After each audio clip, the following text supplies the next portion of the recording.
bago pa lamang makuha ni Jerwin Angkahas ang dalawang magkasunod na pagkatalo nito sa kamay ng Argentinian fighter na si Fernando Daniel Martinez noong 2022.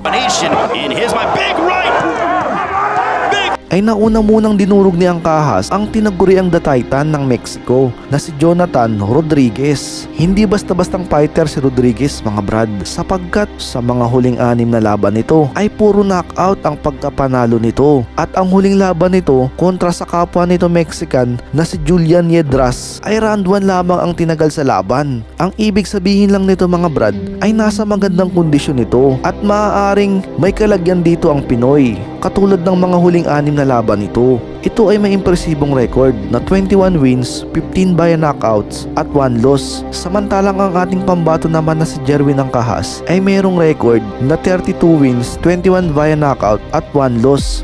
Ito ay ang pangsyam na pagdepensa ni Jerwin Angkahas sa kanyang IBF Super Flyweight title. Gayunpaman, ang laban na ito ay isang malaking hamon kay Angkahas, sapagkat dahil sa matagal na itong lumalaban sa Super Flyweight Division ay nahihirapan na itong imintina ang kanyang timbang, na kung saan malaki ang nagiging epekto nito para sa performance ng isang boksingero. Narito at balikan natin ang full fight highlights ng kanilang laban noong March 10, 2020.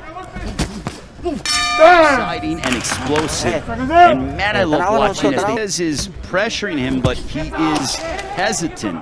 There's a left hook that's slow and steady, he's deliberate, and he commits to a shot. Sounded unbelievable.